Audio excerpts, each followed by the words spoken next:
नमस्कार, मी Rajendra वंजे, talk with राजेंद्रमध्ये तुमचं सगळ्यांचं स्वागत. कल्याण डोंबिवली महापालिकेतल्या निवडणुकीतली चुरस खरं तर आता खूप वाढत गेली आहे. कारण अनेक लोकांनी आपल्या ठिकाणच्या प्रभागातले उमेदवार बिनविरोध केले, काही ठिकाणी चुरस वाढली, कोण अचानक पक्ष बदलून इकडून तिकडे गेला.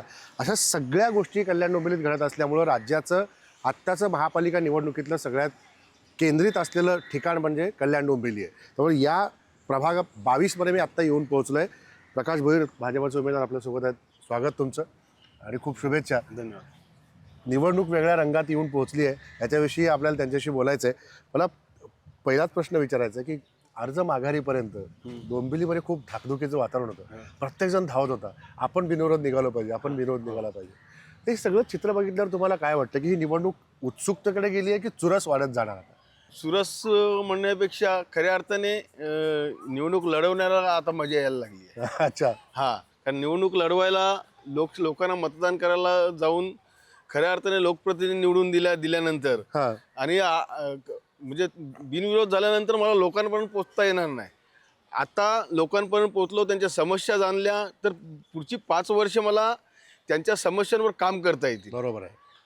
म्हणजे हाच एक काल चर्चेचा विषय होता पूर्णपणे की बिनविरोध जाण्यापेक्षा उमेदवारांनी लोकांमध्ये जाऊन त्यांचे प्रश्न 10 वर्ष आपण गेलो नाही. दरम्यानच्या काळात कोविडमध्ये आपण पोहोचलो नाही, अप्रत्यक्ष मदत केली, काही जणांना प्रत्यक्ष केली. पण आता लोकांना वाटतं की आता माझ्या नेत्याने येऊन मला भेटावं. तुम्ही म्हणता ते बरोबर आहे की हेच प्रश्न आता पुढे निघाले पाहिजेत सगळे. हो ना, कारण आता कोविडच्या काळातही सातत्याने साधारण 2-3 वॉर्ड म्हणजे टॉप टू बॉटम सगळी कीटकनाशक फवारण्यापासून तर लोकांपर्यंत बिल्डिंग खाली जाऊन आवाज देणं त्यांचा करणं, कारण आम्ही कुठेतरी बाहेर आहोत. बरोबर. हे त्यांना धीर देणं गरजेचं. नक्की चाललंय काय, कारण ही परिस्थिती साधारण महामारीसारखी तयार झाली की साधारण 100-70 वर्षापूर्वी तुम्ही बघा, साधारण प्लेगच्या नंतर पटकीचे रोग, पेगचे रोग हे सातत्याने यायचे आणि गावाच्या गावं खाली केल्या जायचे. आणि नक्की बाहेर चाललंय का, आणि मग कोणतरी काहीतरी करतोय बाहेर, हे लोकांना किंवा कोणतरी कुणाला तरी हाक मारू शकतो, हे लोकांसाठी पोचवणं खूप गरजेचं होतं. खरं आहे. एक सगळ्यात महत्त्वाचं म्हणजे तुम्ही स्वतःचा प्रवास, राजकीय प्रवास जो आहे, कार्यकर्ता ते महापालिकेतला विरोधी पक्षनेता असा पूर्ण बघितलेला आहे. या प्रवासाबद्दल तुम्ही काय सांगाल की तुमचा हा प्रवास कसा होता? नाही, प्रवास सातत्याने खडतळीचाच राहिला माझा, परंतु सगळ्यात मोठी साथ मला नागरिकांची मिळाली, कार्यकर्त्यांची मिळाली. सातत्याने कार्यकर्त्यांचा माझ्याकडे जो ओढा जो राहिला, एक आपुलकीचा ओढा राहिला. आणि त्यामुळे तो आपुलकीच्या ओढ्यामुळे मी खरं म्हणजे मी समाजकारणातून राजकारणातच कार्यकर्त्यांच्या ओढ्यामध्ये आलो.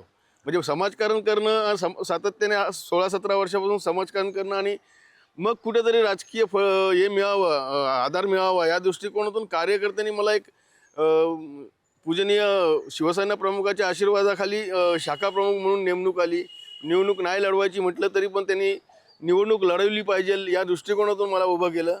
आणि मग अशा परिस्थितीमध्ये कार्यकर्त्यांनी मला तुम्ही जर बघायला असाल तर पहिल्या निवडणुकीमध्ये सुद्धा डिपॉझिट जप्त केले, दुसऱ्या निवडणुकीमध्ये सुद्धा सगळ्यांचे डिपॉझिट जप्त केले. ही ताकद नागरिकांची आणि कार्यकर्ते, मी कुणालाही कमजोर समजत नाही, परंतु कार्यकर्त्यांचा जो प्रेम असतो ना, हेच अतिशय महत्त्वाचं असतं की ह्या नेत्यांकडनं मला प्रेम तर मिळतंच, परंतु ह्याच्या पलीकडे जाऊन माझ्या प्रभागासाठी काहीतरी करतोय, हे अतिशय महत्त्वाचा विषय होता. पण आता तुम्ही शिवसेनेचा उल्लेख केला, मला तो प्रश्न विचारायचा होता. सुरुवात तुमची सगळी शिवसेना, मनसे आणि आता पुन्हा भाजप, तर हे असा तिहेरी प्रवास का झाला? हां, ह्याला कारण हे सर्व कार्यकर्तेच आहे. म्हणजे आज तुम्ही बघत असाल तर मी भारतीय जनता पार्टीमध्ये प्रवेश करताना सुद्धा पहिला कार्यकर्त्यांनी माझं मन वळवलं. बरं. म्हणजे सातत्याने महिना-दीड महिना माझ्याकडे येणं, ते कन्व्हिन्स करणं. मी सुरुवातीचा प्रवासी तुम्हाला सांगितलं की मंडळाचा एक कार्यकर्ता म्हणून मी काम करत होतो. त्यानंतर कुठेतरी आमचे स्वर्गीय वामन नामदेव म्हात्रे या अचानक ॲक्सिडेंटमध्ये वारले आणि इथे शाखा प्रमुखाची जागा रिकामी झाल्यानंतर मला त्या ओढ्यात त्या लोकांनी आणला. निवडणूक नाही लढवायची म्हटलं तरी पण त्यांनी मला त्या निवडणुकीसाठी सामोरे नेलं. सेकंड टाईमाला पण तशीच परिस्थिती झाली की बस मला राजकारण हा विषय नको, मी समाजकारणातला एक कार्यकर्ता आहे, त्या दृष्टिकोनातून मला नको. परंतु कार्यकर्त्यांनी सांगितलं की नाही, तू काम केलंस 5 वर्ष, या 5 वर्षाच्या याच्यामध्ये पक्षाकडे फक्त तू एकट्याने तिकीट मागायची आणि आम्ही कोणीही तिकीट मागणार नाही, तो वॉर्ड आणि बाहेरचा कोणी आला आम्ही ॲक्सेप्ट करणार नाही आणि तो वॉर्ड तसाच राहिला तरी चालेल.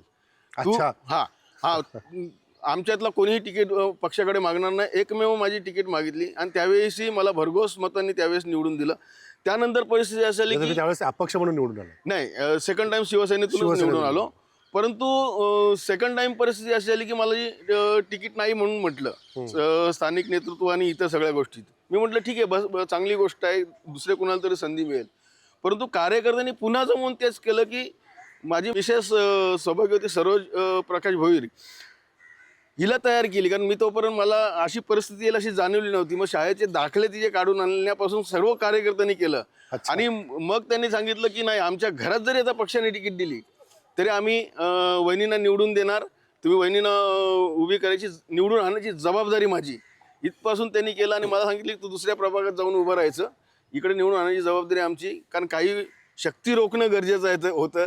म्हणजे खास थोडक्यात म्हणजे ते राजकारणच होतं माझं की दुसऱ्या वॉर्डात गेलं की सगळे माझ्या मागे धांगणार आणि हा वॉर्ड मी क्लिअर करून ठेवलेला. म्हणजे एक राजकीय साधारण म्हणले तर बघा, साधारण अमेरिका ही युद्ध लढताना आपल्या भूमीवर कधीच लढत नाही, दुसऱ्याच्या भूमीत जाते आणि आपला सगळा रस्ता क्लिअर करतो, अशी साधारण ती रणनीती होती माझी. आणि तेव्हाही मोठ्या भरघोस मतांनी निवडून आलो. साधारण मनसेही त्यावेळेस हवा होती, मोठमोठे दिग्गज या वॉर्डामध्ये आले, तरी सुद्धा अपक्ष निवडून आलो. आणि नंतर परिस्थिती अशी झाली की कार्यकर्त्यांचा विस्थापन होणं खूप गरजेचं होतं, कारण इतर शक्ती कदाचित त्या गोष्टीला हे करतात. एक तर पक्ष सोडून आलेलो होतो, इतर पक्षातल्या दिग्गजांना पाडलेलो होतो. मग मनसेत जेव्हा मी गेलो तेव्हा परिस्थिती असेल की राजसाहेबांना भेटलं, सन्माननीय राजसाहेबांना भेटल्यानंतर राजसाहेबांना सांगितलं तुला काय अपेक्षा आहे, काही नको, फक्त बाळासाहेब जे आहेत त्यांची तुम्ही पूजा करता त्या दृष्टिकोनातून आम्हाला ते प्रिय आहेत. त्यांनी सांगितलं सत्तेत नाही जायचं, हरकत नाही, कारण नागरिकांच्या हितासाठी जर काम जर होत असतील आणि कुठंतरी पाठबळ कार्यकर्त्यांना मिळत असेल तर मी आपल्या पक्षात प्रवेश करायला तयार आहेत. अच्छा, मग त्याच्यात तुम्ही मनसेमध्ये गेलात? मनसेमध्ये गेलात. आताही परिस्थिती अशी झाली की साधारण प्रभाग रचना झाल्यावर, प्रभाग रचना म्हणजे माझ्या मिसेसचा वॉर्ड आणि माझा वॉर्ड म्हणजे कम्प्लीट या एक ते राजकारण होतं, टेक्निकली फोडलं गेलं. आणि त्याच्यामध्ये परिस्थिती अशी झाली की मनसेला माझ्या जोडीला कॅन्डिडेट नाही. म्हणजे मी घरातून 4 उभे करणं हे मला योग्य वाटत नव्हतं. माझ्या प्रभागातले कार्यकर्ते ते तेवढ्याच प्रभागातले तयार होतं, परंतु इतर जी 2-3 प्रभाग आलेले होते त्या प्रभागातून कार्यकर्ता किंवा पदाधिकारी पॅनलला असं मिळेल असं साधारण मला जाणवलं नाही. त्यानंतर तरीही मी खूप मोठ्या प्रमाणावर प्रयत्न करत होतो. अशा परिस्थितीमध्ये कार्यकर्त्यांनी निर्णय घेतला. सन्माननीय प्रदेश अध्यक्ष आमदार रवींद्र चव्हाण साहेबांनी या प्रभागामध्ये आता भरपूर निधी द्यायला सुरुवात केली. म्हणजे तुम्हाला थोडक्यात म्हणजे काँक्रिटीकरणाचे रस्त्यांचे काम चालू झाले, जेटीचे काम चालू झाले, मैदानांना निधी दिला. त्यानंतर कार्यकर्त्यांचा तो ओढा लागला आणि सातत्याने कार्यकर्ते मला रोजच्या रोज येऊन पिडायला लागले. म्हणजे ती भावना होत्या. आणि आतापर्यंत तुम्हाला तेच सांगतो, तो प्रवास करता करता ह्यांच्या ओढ्यातच मी त्या गोष्टी केल्या. पहिला निर्णय भारतीय जनता पार्टीमध्ये जायचा कार्यकर्त्यांनी घेतला आणि त्यानंतर नेऊन मला त्या स्टेजवर उभं केलं की तू निर्णय घे. म्हणजे हे निर्णय मी स्वतंत्र घेतला नाही, प्रभागात फिरलो, बऱ्याचशा नागरिकांच्या प्रतिक्रिया घेतल्या. मी पक्ष बदललं तर काय करायला हवं आहे, तू कुठलाही पक्ष बदल, आम्हाला फक्त तू हवा आहे, आम्ही तुला पहिल्या निवडणुकीपासून बघतो, 20 वर्षात जसं तसं आहेस. त्यामुळे तो विश्वास कायम होता, तो विश्वास कायम राखून ठेवला. आणि त्या दृष्टिकोनातून त्यांनी बदल करायचं तर मग रवींद्र चव्हाण साहेब म्हणजे चांगल्या पद्धतीने काम करतात. आणि मलाही वाटलं की माझं प्रेम आहे, त्यांचं प्रेम आहे, परंतु माझ्यामुळे प्रभागाचा विकास कुठं थांबता कामा नाही. हे अतिशय खूप महत्त्वाचं होतं, कारण मी काम खूप केलं परंतु कुठेतरी मागं पडतो निधीच्या माध्यमातून, हे मला जाणवत होतं. आणि ते मला रवींद्र चव्हाण साहेबांच्या माध्यमातून मिळेल ही मला खात्री होती. आणि तसं त्यांच्याकडनं आश्वासन घेतल्यानंतर त्यांनी कामही करायला सुरुवात केली माझ्या वॉर्डात. बरं. आणि मग नागरिकांनी मला सांगितलं की आता नाही, आपल्याला जर नागरिकांचा विकास करायचा असेल, कार्यकर्त्यांनी सांगितलं की तर आपल्याला हा पर्याय आहे, कारण आपला प्रभाग कुठेही मागे राहू नये, सगळ्यांचा विकास शहराच्या तुलनेमध्ये राहू नये. नाही. हां, मला त्या प्रश्नाकडे तुमच्या यायचाच विकास का म्हणजे, पण 2 ठाकरेंबरोबर तुम्ही काम केलं, बाळासाहेब ठाकरेंबरोबर केलं आणि मनसेतून राज ठाकरेंबरोबर केलं.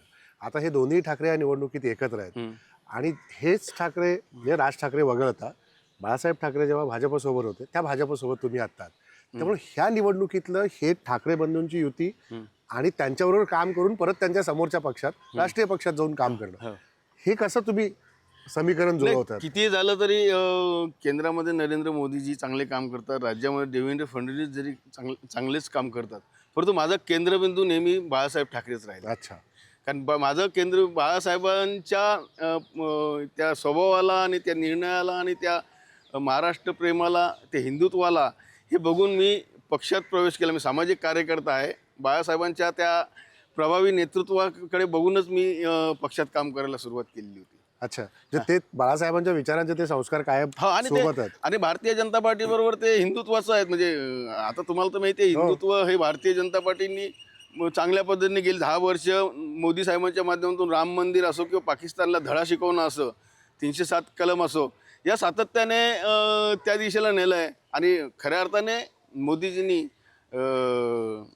म्हणजे तुम्ही जर बघायला असाल की मराठी भाषेला अभिजात दर्जा दिला. ही अतिशय महत्त्वाची गोष्ट आहे की ज्या गोष्टीसाठी बाळासाहेबही कित्येक वर्ष लढा देत होता. बरोबर. ते काम मला मोदीजींच्या माध्यमातून जाणवलं. बिलकुल. पण विकास कामाचा तुम्ही मुद्दा उपस्थित केला. मी आता बघतोय आल्यापासून की इथे इतकं मोठं ग्राउंड आहे, अजूनही काही आजूबाजूला मैदान तुम्ही मला सांगितली. शाळेतली मुलं येऊन इथे व्यायाम करताना दिसतात, जे आपण आता उभे आहोत पाठीमागे. हे डोंबिवलीमध्ये फार कमी बघायला मिळतं. ही आरक्षणं तुम्ही टिकवून ठेवली तर ह्या मुलांना मोकळा श्वास घ्यायला मिळतोय, नागरिकांना मोकळा श्वास घ्यायला मिळतोय. तर ह्याच्याबद्दल तुम्ही काय सांगाल की हे राहिलं पाहिजे? हे दिसत नाही डोंबिवली, हे वास्तव म्हणून मी विचारतो तुम्हाला. सत्य परिस्थिती आहे. कारण हे जेव्हा मी निवडून आलो तेव्हा ह्या गोष्टी आम्हाला सगळं मैदानं मोकळी होती. परंतु भविष्यात ही डेव्हलपमेंट होईल. DP प्लॅन आल्यानंतर बघितलं की अरे सगळीकडे डेव्हलपमेंट चालली आहे, मग मोकळा श्वास घ्यायचा कुठे? भविष्यामध्ये पुढच्या पिढीला मी काय देणार? पुढच्या पिढीला माहिती काहीतरी ठेवलं पाहिजे ना, की आता मी सगळं डेव्हलपमेंट नुसत्या बिल्डिंग बांधायच्या आणि कॉन्क्रीटची जंगलं उभी करायची. त्याला माती कधी बघायला मिळेल? हा महाराष्ट्र हा मातीतल्या खेळातला, मग मुलांनी मातीत कधी खेळायचं? तू रस्त्यावर निघाला की कॉन्क्रीट, बाहेर निघाला की लाद्या बसवलेल्या, मैदानं कधी मिळायची? म्हणजे साधारण हाही तुम्ही त्याला सांगतो की आरक्षण गार्डन्स आहे. परंतु शारीरिकदृष्ट्या सदृश मुलं झाली नाहीत तर भविष्य त्यांचा म्हणजे अर्ध्या वयात म्हातारे होणार. खरं आहे.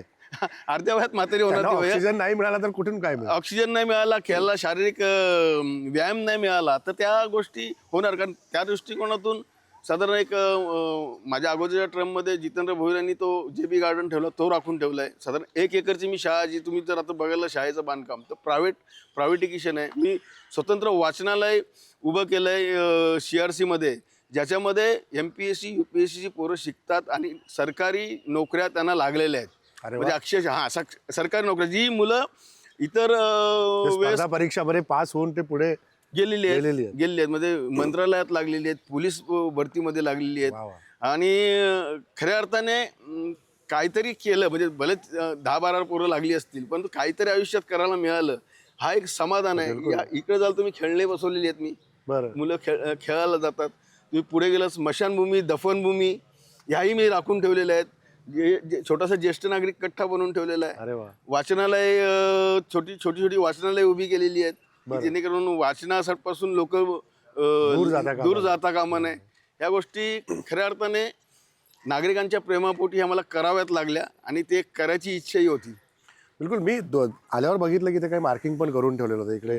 इथे मार्किंग केलं, मुलं व्यायाम करतात, तिकडे मार्किंग आहे. इथे काय स्पर्धा तुम्ही भरवता वेगळ्या? स्पर्धा कबड्डीच्या वगैरे स्पर्धा होतात, झालेल्या आहेत. बॉडी बिल्डिंगच्या स्पर्धा मी घेतलेल्या आहेत. क्रिकेटच्या तर झालेल्या आहेत. साधारण मी पोलीस भरती, सैनिकी भरतीचे कॅम्प भरवलेले आहेत या माध्यमातून. कारण आपण नाही करून द्याल तर म्हणजे सामाजिक आपल्या मुलांसाठी दुसरं कोण करणार? आपण सुरुवात तर करून दिली पाहिजे. आणि त्या दृष्टिकोनातून साधारण या गोष्टी, 3 कबड्डी मंडळ आहेत माझ्याकडे. ती सातत्याने त्यांना जे काही लागतं वार्षिक ते त्यांना पुरवतं. खऱ्या अर्थाने त्यांना जागा उपलब्ध करून देणं हे सगळ्यात महत्त्वाचं आहे. आणि ती माझ्याकडे आहे आणि राखून ठेवली मी. बिलकुल. म्हणजे यासारखी सगळी विकास कामं तुम्ही केली आहेत.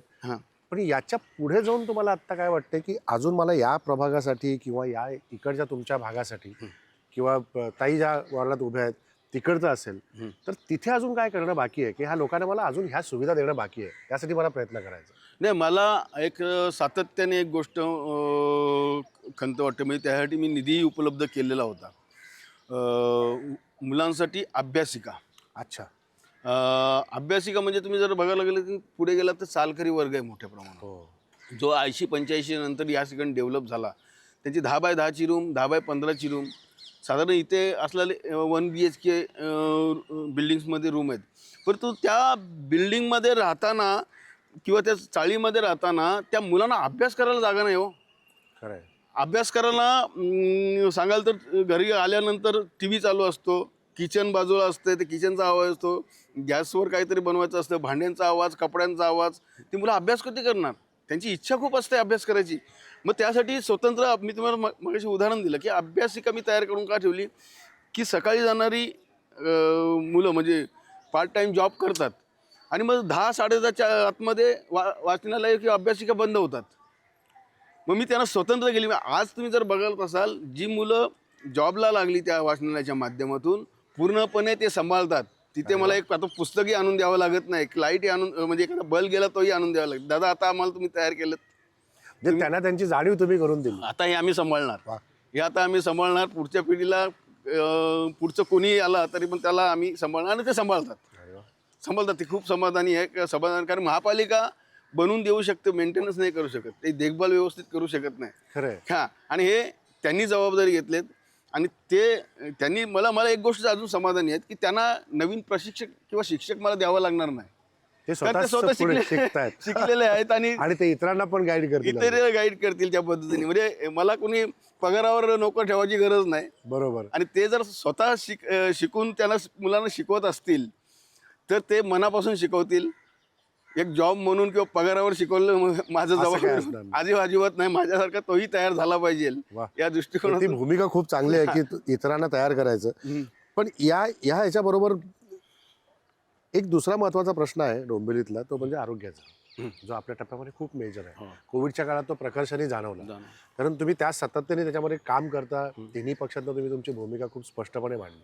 याच्यावर तुम्हाला सभागृहात गेल्यानंतर काय करावं असं वाटतं की डोंबिवलीतल्या आरोग्याच्या प्रश्नावर, म्हणजे डोंबिवलीच्या हॉस्पिटलची अवस्था महापालिकेच्या आणि वारंवार तिथं घडणाऱ्या घटना, याला तुम्ही आवाज उठवलाय, कार्यकर्त्यांनी आवाज उठवलाय, लोकांनी पण केलाय. तर आरोग्याच्या सेवेमध्ये काय केलं पाहिजे असं वाटतं? खऱ्या अर्थाने आरोग्याच्या सेवेने मध्ये राज्य शासनाने लक्ष घातलं पाहिजे. म्हणजे बघा, साधारण आपल्या बजेटच्या प्रमाणे त्यांचं वेतन भत्ता ठरतं. म्हणजे तुम्ही जर बघायला गेलं तर या ठिकाणचा कल्याण डोंबिवलीचा आरोग्य कर्मचारीला जर साधारण 20-25 हजार रुपये पगार असेल, तोच मुंबई महानगरपालिकेचा 50,000 पगार घेतो.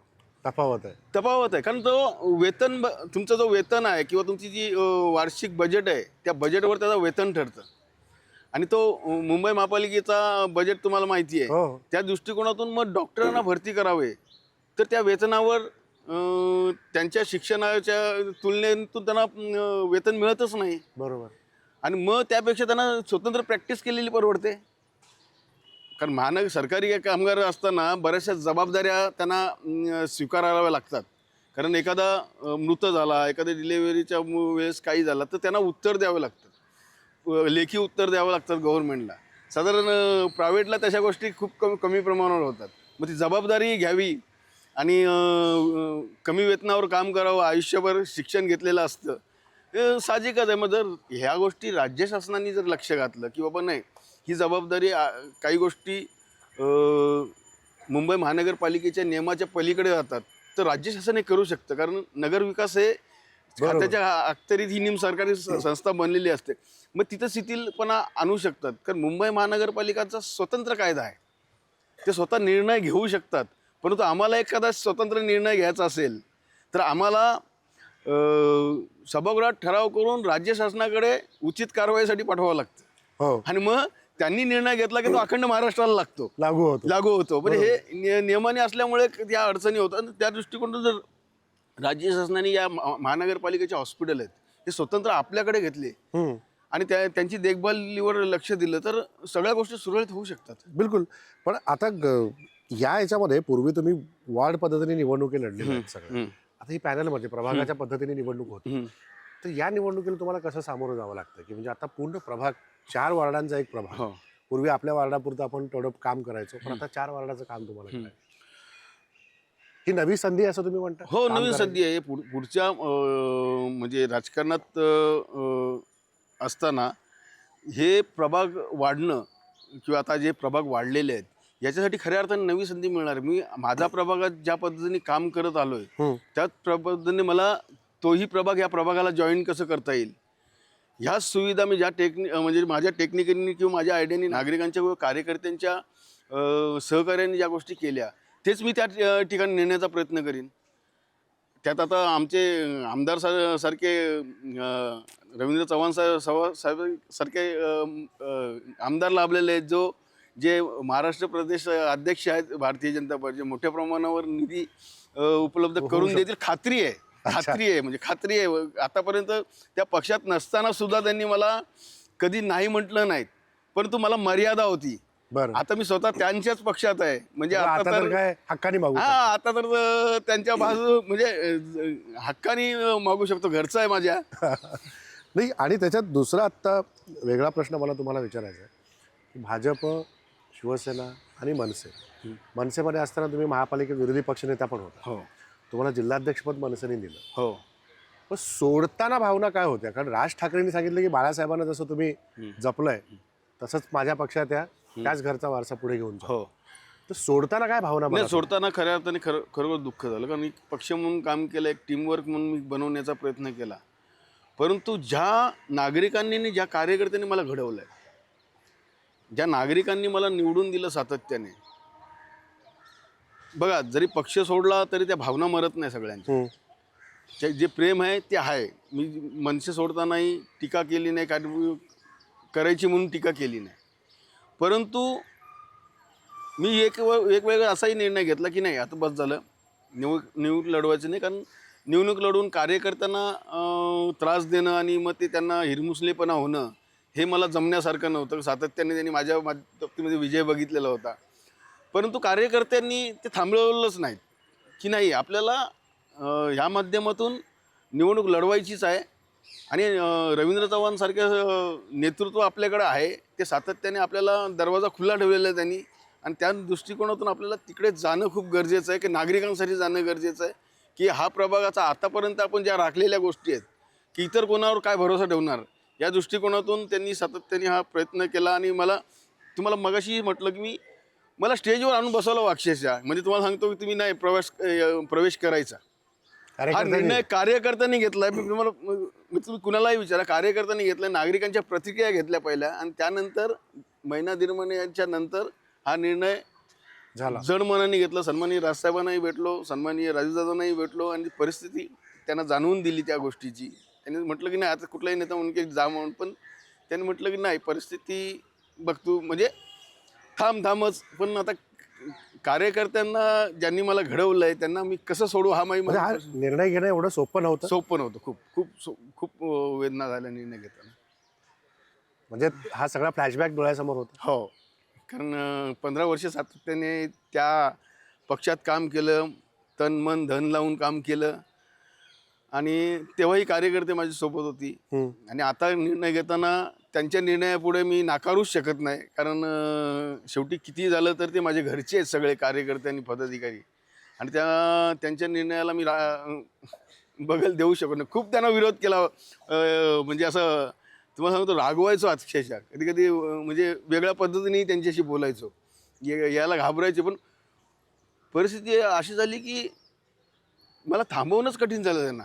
ते जड मनाने तुम्ही तो निर्णय घेतला. पण आता ही निवडणूक लढताना मागच्या वेळेस पण तुम्ही आणि सरोजबाईंनी एकत्र निवडणूक लढली. आता यावेळेला तुम्हाला फक्त तिकीट दिलं भाजपाने आणि वहिनींना तिकीट टाळलं. ह्याच्याकडे तुम्ही कसं म्हणता? सुरुवातीला पक्षात प्रवेश केल्यानंतर स्वतः रवींद्र चव्हाण म्हटले की नाही तू स्वतंत्र लढतो, चांगला निर्णय घेतलास. कारण एका प्रभागामध्ये 2 लढणं हे कधी कधी कठीण होतं की एक घरात द्या, दुसरा कोणतरी चॉईस होतात. पण तू निर्णय घेतला, हा चॉईसच ठेवली नाहीस.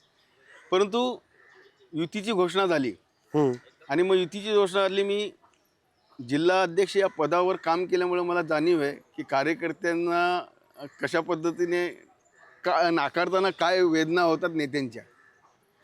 आता आज रवींद्र चव्हाण साहेबांची म्हणजे प्रदेश अध्यक्षांची का अवस्था झाली असेल की मी या कार्यकर्त्याला उभं केलं, पक्षामध्ये आणलं, किंवा भविष्यामध्ये याला मी महानगरपालिकेमध्ये अशा कार्यकर्त्यांना सिटिंग सीट भारतीय जनता पार्टीच्या पण त्यांना नाकारावं लागल्यात.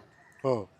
मग मी त्या जागेवर काम केल्यामुळे कुठेतरी म्हणजे वेदना झाल्या की मी मनसेच्या पडत्या काळात सुद्धा हजार 1200 मतांनी लिडिंगनी सीट निवडून आणल्या आणि अशा परिस्थितीत ती सीट मला त्याग करावी लागते. म्हणजे असाही निर्णय घेतला की बाबा मिसेसला उभे करा, मला नका देऊ, परंतु त्यांना चेहरा हवा आहे. काम घेऊन जाणारा पुढे माणूस हवा आहे. पण याच्यात आत्ता तुम्ही बघितलं की युती तर झाली आहे, पण युती झालेली असताना तुमच्यासमोर मनसेचे उमेदवार पण आहेत. हो. मग आता लोकांमध्ये गेल्यानंतर तुम्हाला हे लोकांना पटवून देण्यामध्ये वेळ लागणार आहे की नाही? मी आधी मनसेत होतो, माझं हे पक्ष निराळा होता, आता मी भाजपमध्ये आलो, का लोकांनीच आता सगळं पटवून घेतलं आणि तुम्हाला सोबत करतात? मी तुम्हाला मगाशी म्हटलं की बऱ्याच प्रमाणावर मी लोकांच्या प्रतिक्रिया घेतल्या सुरुवातीला, किंवा पक्षांतर केल्यानंतर आणि कुठला पक्ष निवडावा इथूनही प्रतिक्रिया घेतल्या. सुरुवातीला लोकांनी सांगितलं की नाही तू वॉर्ड आहे, तुला काय करायचं, आतापर्यंत आम्ही तुला निवडून दिले, तुला काय मतदान होणार नाही का?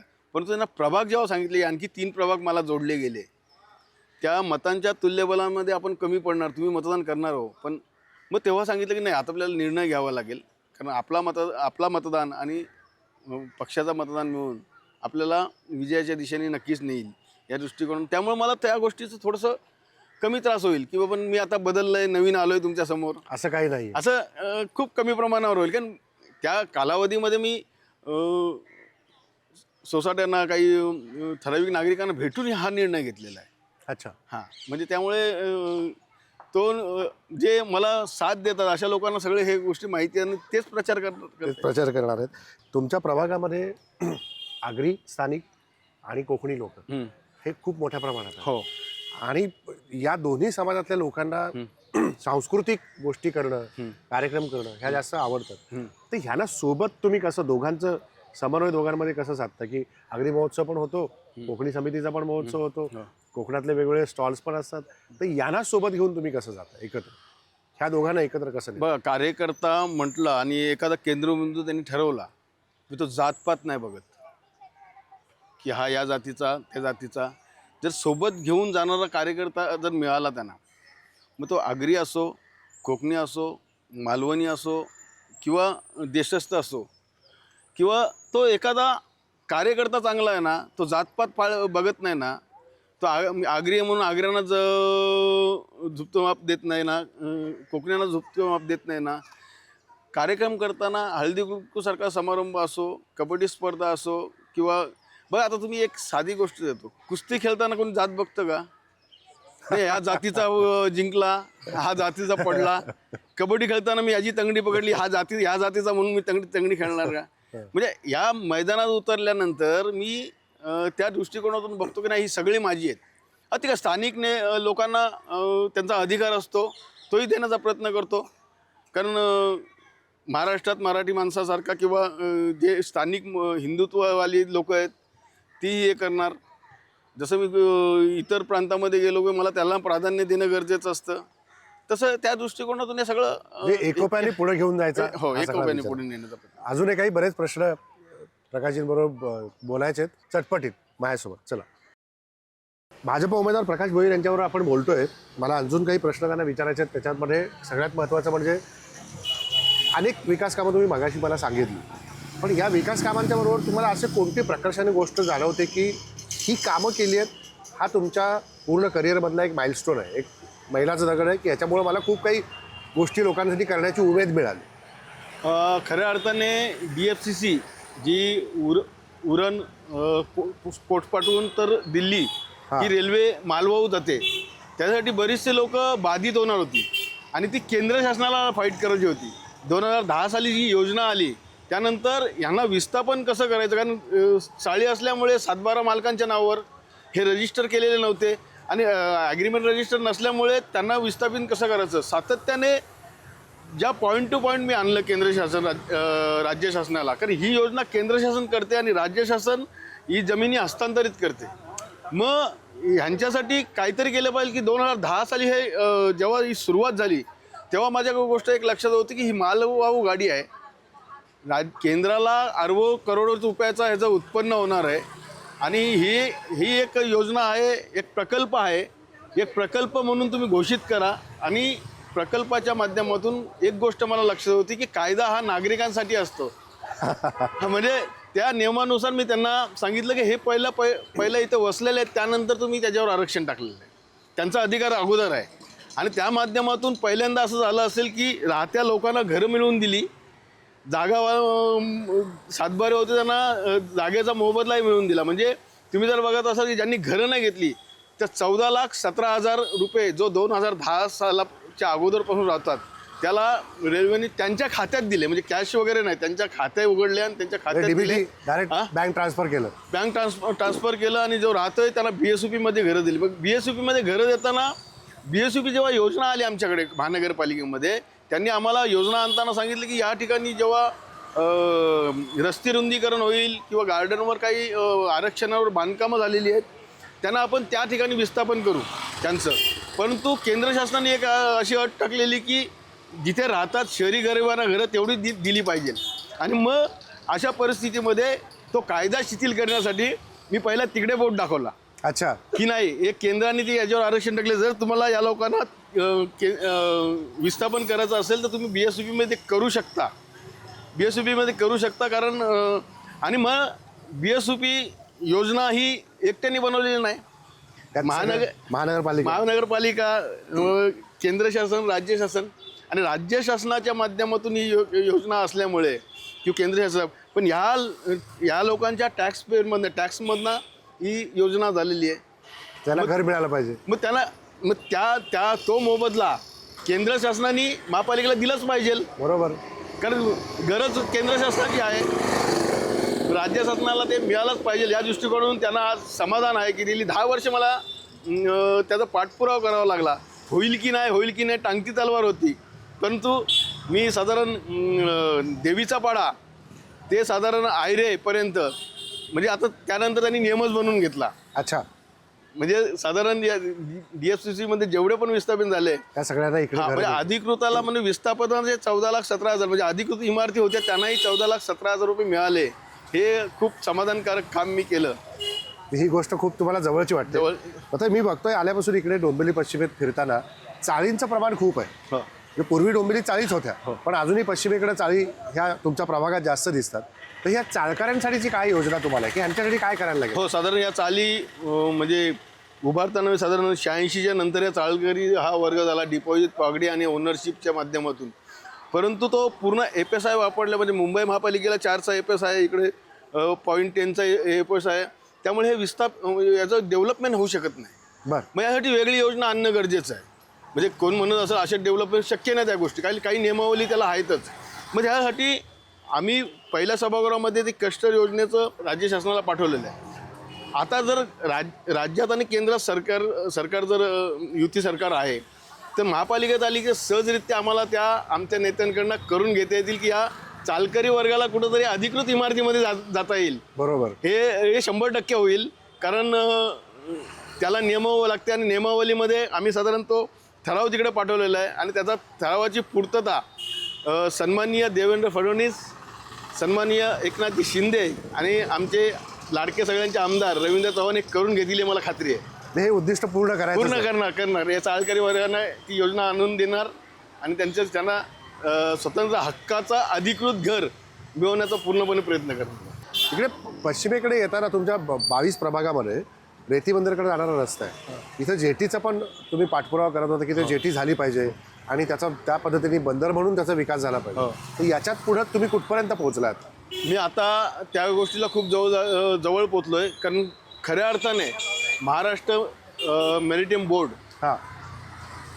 MMB याच्या माध्यमातून जो खरा पाठपुरावा मी साधारण 2008-09च्या दरम्यान केला. पहिला खाडीपर्यंत रस्ता जो म्हणजे आणीबाणीच्या काळामध्ये नौसैनिक सगळे नेव्हीचे लोक आणीबाणीच्या काळात समुद्रातून येऊ शकतात त्यासाठी तो पर्याय शोधलेला असतो की ते रस्ता दिलेला आहे. तो पहिला मी बनवून घेतला आणि सन्माननीय रवींद्र चव्हाणांनी नवापाडा, चिंचोडीचा कानपाडा या ठिकाणी जेटी बनवलेली आहे. मोठा गाव येथे जेटीचं काम चालू आहे. मग त्यांच्याकडे आग्रह झाल्यानंतर त्यांनी त्यालाही मंजुरी दिलेली आज. अच्छा, हा कामालाही सुरुवात केलेली. म्हणजे जेटीचं काम पण आता आता सुरुवात आणि मोठ्या प्रमाणे ते निसर्गरम्य आहे, खाडी किनारा आहे, त्या ठिकाणी लोकांना नक्कीच समाधान होईल अशा पद्धतीने. तिथे काय वेगळं चौपाटीसारखं करायचं हो, विचार आहे? चौपाटीसारखं वेगळं होईल, लोकांना लोकेशन होईल, धार्मिक विधी त्या ठिकाणी आम्हाला करायला मिळतील. तुम्ही आत्ता जेटीची कामं सांगितली, BSUPची सांगितली, हे सगळे झाले, विकास कामं सगळे झाली, पण आता चटपटीत काही प्रश्न रॅपिड फायर प्रकाशजींबरोबर घ्यायचे आहेत दुसऱ्या ठिकाणी. ते नेतील तिथे चहा कॉफीसोबत. चला. प्रभाग 22मध्ये प्रकाश भोईर भाजपचे उमेदवार यांच्यासोबत आपण आत्ता अनेक त्यांच्या वार्डातल्या प्रश्नांबद्दल, प्रभागाच्या पुढच्या विकास कामांबद्दल बोललो. आता काही रॅपिड फायर प्रश्न चटपटीत, पण ठिकाण पण चटपटीत आहे. मिरच्या आहेत, मेदूवडा आहे, बटाटे वडा आणि हातात आमच्या कॉफी आहे. पहिला प्रश्न प्रकाशजी, आता तुम्ही भाजपमध्ये आलात म्हणून विचारतो, आवडता नेता जवळचा रवींद्र चव्हाण की एकनाथ शिंदे? अर्थातच रवींद्र चव्हाण मित्र आहेत माझे. अच्छा, आणि एका सभागृहातून आम्ही काम केलेलं आहे. रवींद्र चव्हाण. राज ठाकरे की उद्धव ठाकरे? बाळासाहेब ठाकरे. क्या बात आहे. देवेंद्र फडणवीस की नितीन गडकरी? नितीन गडकरी केंद्रात चांगलं काम करतात. देवेंद्र फडणवीसजी राज्यात चांगलं, दोघंही आपापल्या ठिकाणी व्यवस्थित समाधानकारक काम करतात. अच्छा, बाळासाहेब ठाकरे की आनंद दिघे? खऱ्या अर्थाने दोन्ही गुरुतुल्य आहेत, पण आनंद दिघेंचेही गुरु बाळासाहेब आहेत आणि अर्थातच बाळासाहेबांना आम्ही देवस्थानी मानतो. बरं. आवडता कलाकार कोण? अमिताभ बच्चन. आवडता गायक? मुकेश. क्या बात आहे. आवडता खेळाडू कोण? अर्थातच सचिन तेंडुलकर. अच्छा, म्हणजे क्रिकेट खेळायला जास्त आवडतं? हो, क्रिकेट खेळायला जास्त आवडतं. ओके. गणपती मंडळ की दहीहंडी? म्हणजे माझ्या माध्यमातून गणपती मंडळातून दहीहंडी तयार झाली. त्यामध्ये माझा अष्टविनायक सार्वजनिक गणेश उत्सव आणि त्यातून अष्टविनायक गोविंदा पथक तयार झाला आणि ते शहरामध्ये एक नावाजलेलं गोविंदा पथक आहे. खाण्यामध्ये जास्त काय आवडतं? आता इथं तर वडे आणि हे आहेत. कोकणी भाषेत गेलात तर कोकणी वड्यासोबत, कोंबडी वड्यासोबत चिंबोरी की मासे? प्राधान्याने मासे आणि चिबोरी कधी कधी खातो. अच्छा, आवडते मासे? आवडते मासे. ओके. राहायला कुठं आवडतं, अलिबाग की टोकवडे? थंडीमध्ये तोकवडे आणि उन्हाळ्यामध्ये अलिबाग. आता निवडणूक झाल्यानंतर काय व्हायला आवडेल, सभापती की महापौर? निवडून आल्यानंतर दोन्ही व्हायला आवडेल. पक्षश्रेष्ठी जे ठरवतील, महापौर आणि सभापती, मग पक्षश्रेष्ठी जे ठरवतील दोन्ही व्हायला आवडेल. कार्टून सिरियल तुम्ही बघितलं असेल तर कार्टून सिरियलमध्ये टॉम अँड जेरी खूप फेमस आहे, पण तुम्हाला त्याच्यातलं कोणतं आवडतं, टॉम की जेरी? बघा, तुम्ही कार्टून सिरियलबद्दल बोललात. कार्टून सिरियलमध्ये टॉम नसेल तर जेरीला महत्त्व नाही आणि जेरी नसेल तर टॉमला महत्त्व नाही. असं तुमच्याकडे आहे? दोन्ही आहे. टॉम आणि जेरी दोघं आहेत माझ्याकडे. दोन्ही आवडतात? दोन्ही आवडतात. खूप शुभेच्छा निवडणुकीसाठी आणि पुन्हा एकदा तुम्ही त्याच भरघोस पाठिंब्याने निवडून सभागृहात जाल आणि लोकांचे प्रश्न सोडवाल. नक्कीच. प्रकाश भोईरांबरोबर ही चर्चा आपण इथंच थांबवतोय. पुन्हा भेटूया पुढच्या वार्डात, पुढच्या प्रभागामध्ये नव्या नेत्यासह नवीन प्रश्नांसोबत. Talk with Rajendra. नमस्कार.